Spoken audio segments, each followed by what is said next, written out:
बिस्मिल्लाहिर्रहमानिर्रहीम। अस्सलाम वालेकुम स्टूडेंट्स। आज हम 9th जूनियर का जो टॉपिक हम पीएस की बुक का डिस्कस करने जा रहे हैं वो है 3 जून 1947 का मंसूबा, और सुबह आज़ादी तक इसको हम आज डिस्कस करेंगे। पेज नंबर 28, 29 आप अपनी बुक्स ओपन कर लें। पेज नंबर 28, 29 स्टूडेंट्स अपनी बुक्स ओपन कर लें। पेज नंबर 28 और 29 आप सबने ओपन कर ली है बुक्स?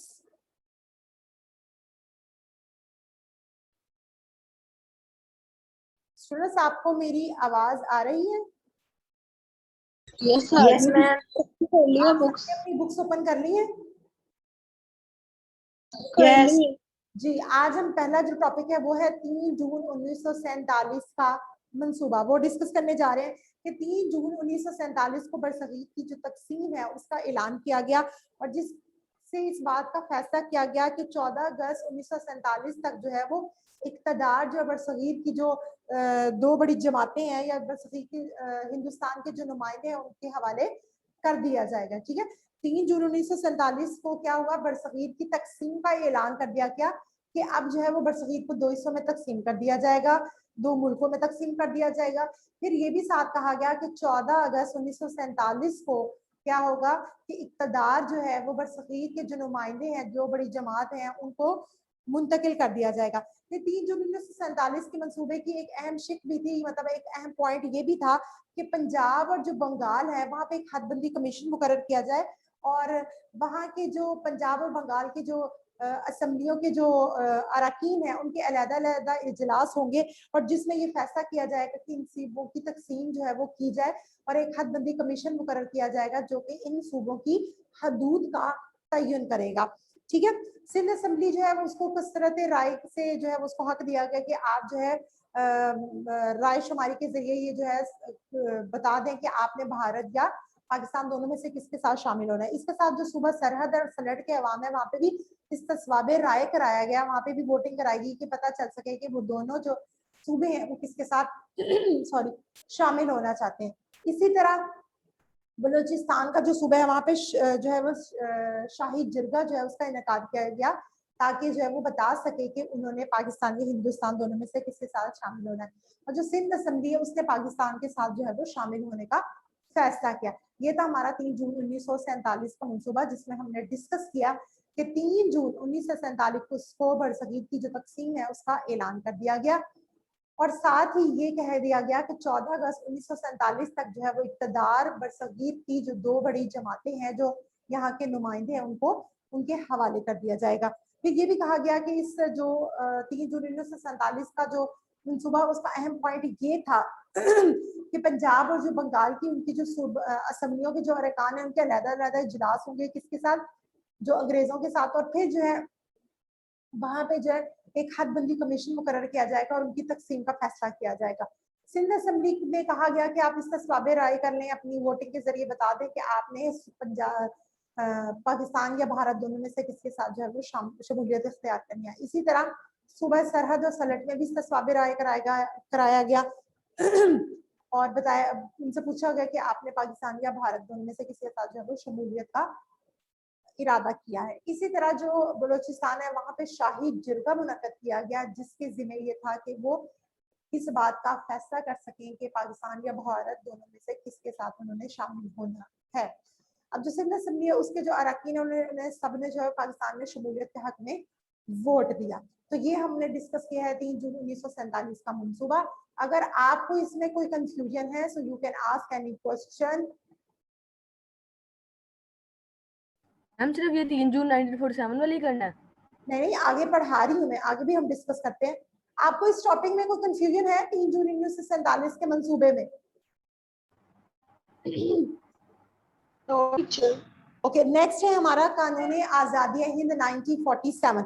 अब इसमें क्या क्या 3 जून का जो मंसूबा है उस पर अमल दरामद कराने के लिए, उसको अमली जामा पहनाने के लिए, उसको अप्लाई करने के लिए जो बरतानवी पार्लियामेंट है, जो इंग्लैंड की पार्लियामेंट है, वहां पे 18 जून 1947 को कानून आजादी हिंद जो है वो एक लॉ जो है वो मंजूर किया गया, और हिंदुस्तान को 2 रियासतों मतलब पाकिस्तान और हिंदुस्तान में तकसीम करने का जो है वो फैसला किया गया, बल्कि इनको तकसीम भी कर दिया गया। कब तकसीम कर दिया गया? 18 जुलाई 1947 को जो है दोनों जो बरसगीर को दो बड़ी रियासतों पाकिस्तान और हिंदुस्तान में तकसीम कर दिया गया। ये हमारा था कानून आज़ादी हिंद।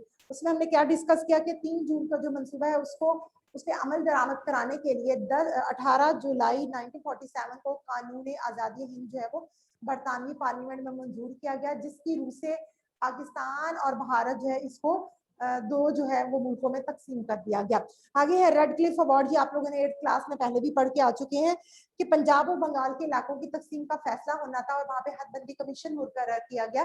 जैसे हमने पीछे मैंने आपको 3 जून 1947 का मंसूबे में भी बताया कि पंजाब और बंगाल की तकसीम जो है उसके फैसले के लिए वहां पे एक हदबंदी कमीशन मुकर्रर किया गया, जो इस बात का फैसला करता कि पंजाब की हदूद में क्या इलाके आ रहे हैं और बंगाल के हदूद में कौन कौन से इलाके आ रहे हैं। अब इस मकसद के लिए जो क्या हुआ, रेड क्लिफ अवार्ड जो है वो ये रेड क्लिफ की सरबराही में जो एक फैसला किया गया, एक हदबंदी कमीशन बनाएगा, जिसकी जिम्मेदारी ये थी कि जो बंगाल और पंजाब की तकसीम के बारे में फैसला कर सके, कि उनकी हदूद के बारे में फैसला कर सके। इस मकसद के लिए क्या हुआ कि पंजाब की हदबंदी के लिए पाकिस्तान की तरफ से 2 जजेस को नामजद किया गया और इंडिया की तरफ से भी 2 जजेस को नामजद किया गया। और ये जो दो जज जो थे वो पाकिस्तान और भारत से, ये सारे जो उसका हाई कोर्ट के जज थे। ठीक है, ये सारे क्या थे? हाई कोर्ट के जज। हिंदुस्तान का जो हाई कोर्ट वहां पे अदालत थी उसके जज थे, 2 मुसलमान 2 हिंदू। इसी तरह बंगाल जो है उसकी तकसीम की के लिए भी जो है हदबंदी कमीशन के लिए 2 पाकिस्तानी, 2 मुसलमान और 2 जो हिंदू हैं उन जजों को भी इसी तरह मुकर्रर किया गया, ताकि जो है बंगाल और पंजाब की जो है तकसीम कर दी जाए।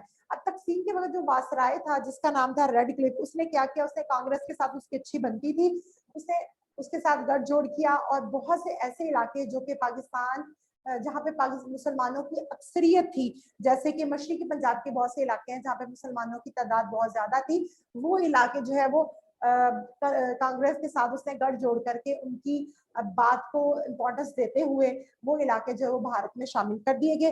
इस तरह पाकिस्तान को जो सतलुज हमारा दरिया है, ब्यास है और रावी, वहां पे उसको पानी से महरूम कर दिया गया, क्योंकि वो जो है भारत के हिस्से में आ चुके थे वो इलाके। ठीक है, जबकि भारत जो है दूसरी जानब जो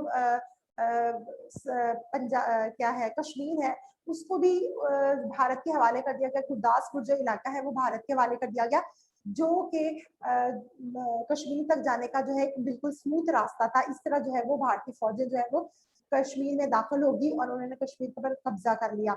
और ये कब्जा आज तक ऐसे का ऐसा ही है। उसको हल कराने की बहुत सी कोशिशें की गई, लेकिन कोई भी कोशिश जो है वो कामयाब ना हो सकी। ये हमने पढ़ लिया है रेड क्लिफ अवार्ड। इसमें हम लोगों ने क्या डिस्कस किया कि पंजाब और बंगाल के हदबंदी कमीशन के लिए एक कमीशन मुकर्रर किया गया, जिसकी जिम्मेदारी ये थी कि वो जो है वो पंजाब और बंगाल की हदूद का तयन कर सके। इसके लिए रेड क्लिफ के सरबराही में जो है वो एक कमीशन बनाएगा, जिसमें पंजाब की जो है वो हदबंदी के लिए 2 मुसलमान जज थे और 2 हिंदू जज थे, और ये जो भी हजरात थे ये हाई कोर्ट के जज थे। इसी तरह जो है जब बंगाल की तकसीम का हुआ, उसमें भी 2 हिंदू जज और 2 मुसलमान जो है वो जज उन्होंने जस्टिस थे, उन्होंने हिस्सा लिया।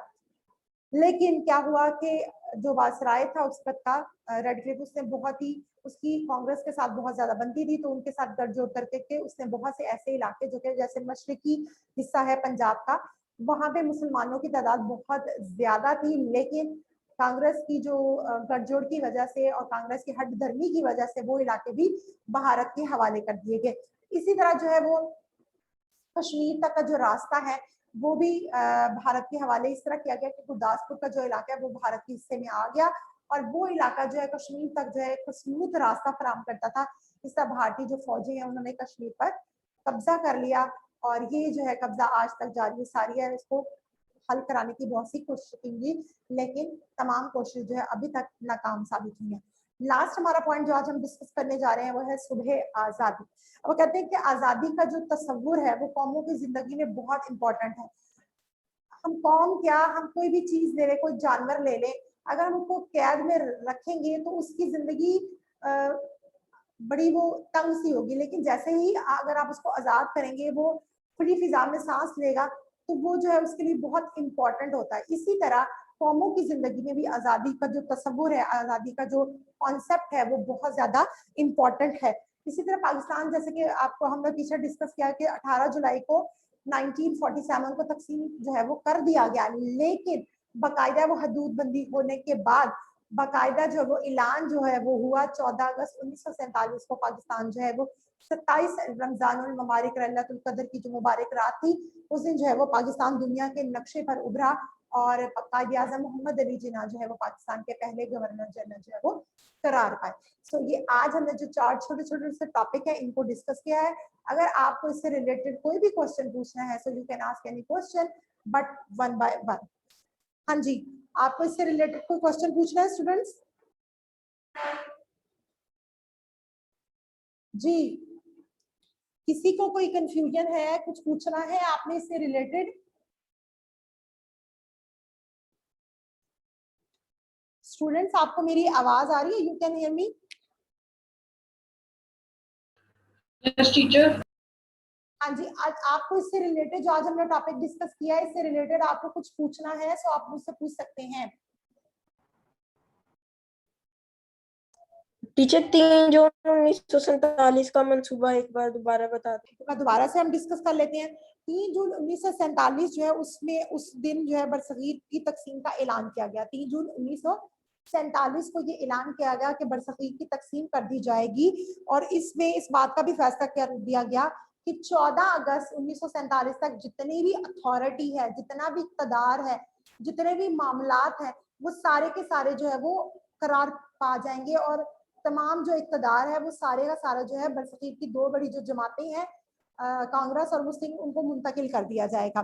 3 जून 1947 के मंसूबे का एक अहम पॉइंट जो है ये भी था कि पंजाब और जो बंगाल की जो असम्बलियां हैं उनके जो हिंदू और मुसलमान अरकान हैं उनके अलग-अलग इजलास होंगे और वो किसके साथ होंगे? रेड क्लिफ के साथ होंगे।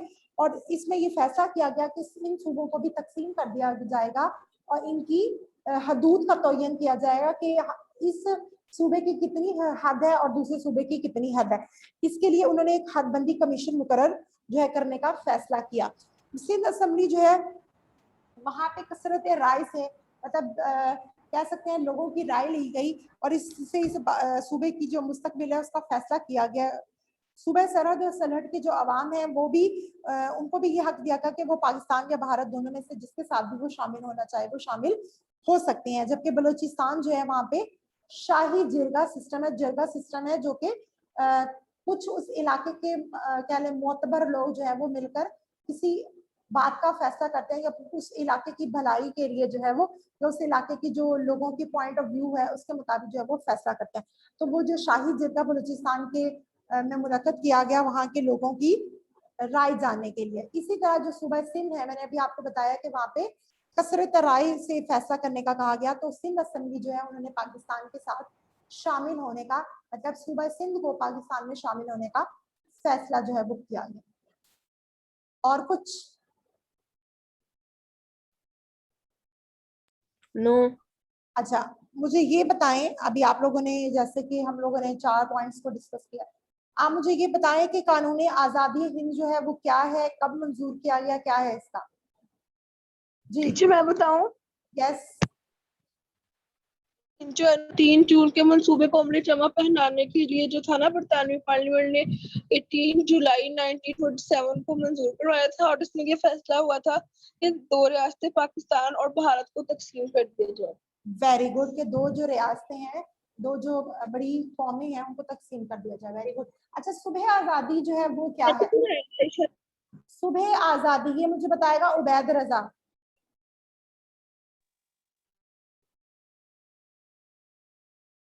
उबैद, आप मुझे बताओ सुबह आजादी। मिर्जा उबैद। यस मैम, ये आपने सुबह आजादी पढ़ाया ही नहीं अभी तो। मैंने सुबह आजादी को डिस्कस किया है मैम, अभी अभी आया हूँ इसलिए नहीं मुझे पता। अच्छा, सुबह आजादी में ये था कि किसी भी कौम के लिए, किसी भी इंसान के लिए आजादी जो है वो बहुत मैटर करती है, बहुत इंपॉर्टेंट होती है उसकी लाइफ में, ठीक है। इस तरह पाकिस्तान मुसलमानों की जिंदगी में भी जो है आजादी बहुत इंपॉर्टेंट थी, क्योंकि उनको अपने जो है मजहबी, सकाफती, माशरती हर लिहाज से जो है उनको एक आजादी चाहिए थी। सो आजादी उनकी जिंदगी में बहुत इंपॉर्टेंट थी। इस के लिए जो है वो 14 अगस्त 1947 को 27 रमजानुल मुबारक लैलतुल कदर की मुबारक रात को पाकिस्तान जो है वो इस दुनिया के नक्शे पर उभरा और पाकिस्तान के पहले जो गवर्नर जनरल थे वो कायदे आजम मोहम्मद अली जिन्ना वो बने। ठीक है, और किसी को कुछ पूछना है?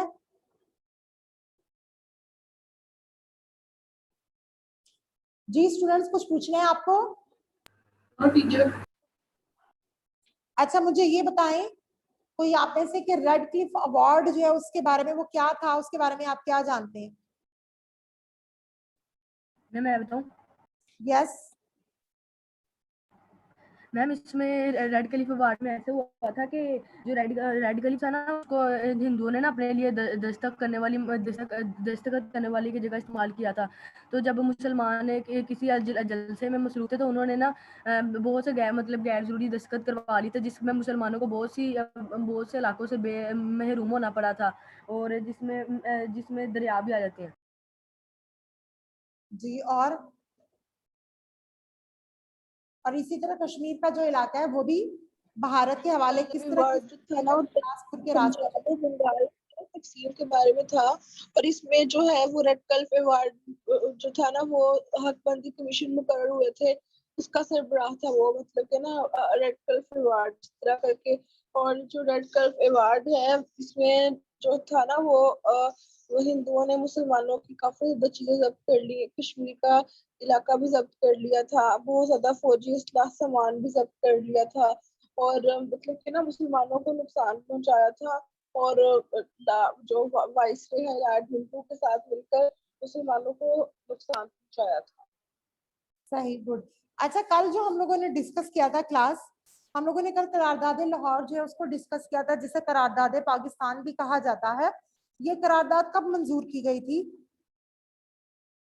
23 मार्च 1940 जी, 23 मार्च 1940 को मंजूर की गई थी। और ये कहाँ पे करारदाद पेश की गई थी? किसने करारदाद लाहौर पेश के की थी? पार्लियामेंट इलामा इकबाल पार्क में। कहाँ पेश की गई थी और किसने पेश की थी? पार्लियामेंट पार्क में AK फजल हक ने पेश की थी। पार्लियामेंट पार्क में मौलाना फजल हक ने पेश की। अच्छा, और इस जो इजलास है इसकी सदारत किसने की थी? कायदे आजम। कायदे आजम। अच्छा मुझे ये बताएं आप उबैद, आप मुझे ये बताओ कि इस करारदाद का मतन क्या था, इसका पॉइंट जो है वो मेन पॉइंट क्या था, समरी क्या थी इस करारदाद की? मैम इसका मकसद ये था कि जो हिंदू है ना, उन्होंने मतलब कि आपकी आवाज पाकिस्तान को बिल्कुल भी नहीं आ रही, थोड़ा सा लाउडली आप बोलेंगे?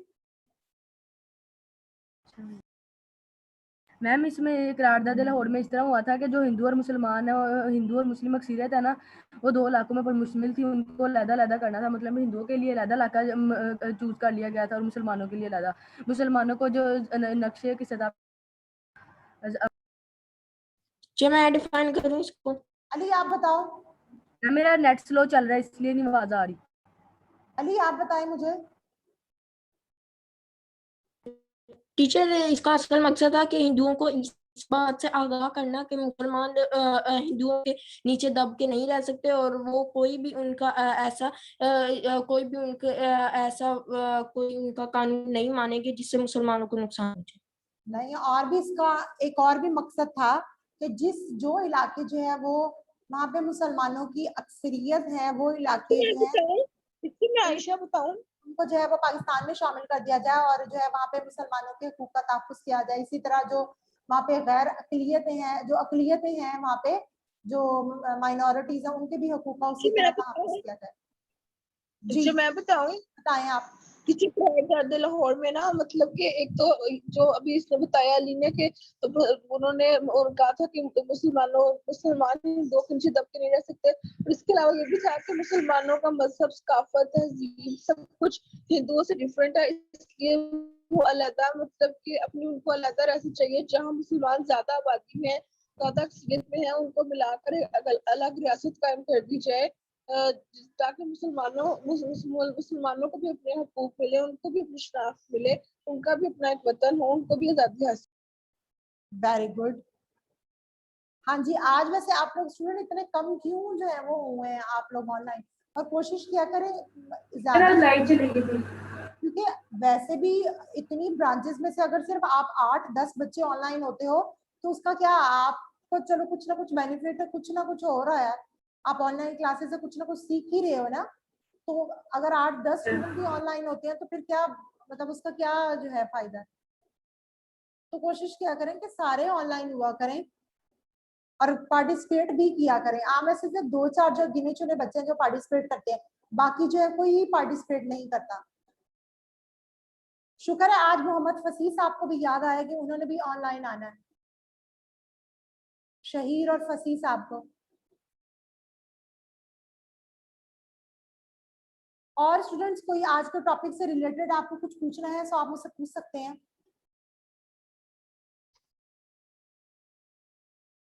किसी को कुछ पूछना है? नो। ओके चले, इंशाल्लाह जो है वो हमारी मंडे को दोबारा से क्लास होगी और हम जो अगला टॉपिक हमारा है कायदे आज़म की जो कोशिशें हैं क़याम पाकिस्तान के हवाले से, हम उसको डिस्कस करेंगे। आप लोग भी इसको जरा पढ़िएगा कि क़याम पाकिस्तान के लिए कायदे आज़म की जो कोशिशें हैं, जो उन्होंने काम किए वो क्या है, और फिर जो है हम इसको मंडे को इंशाल्लाह डिस्कस करेंगे और जो है एक अच्छा सा जो है वो कन्वर्सेशन स्टार्ट करेंगे। ओके स्टूडेंट्स, इंशाल्लाह मंडे को दोबारा से मिलते हैं। टेक केयर, अल्लाह हाफिज।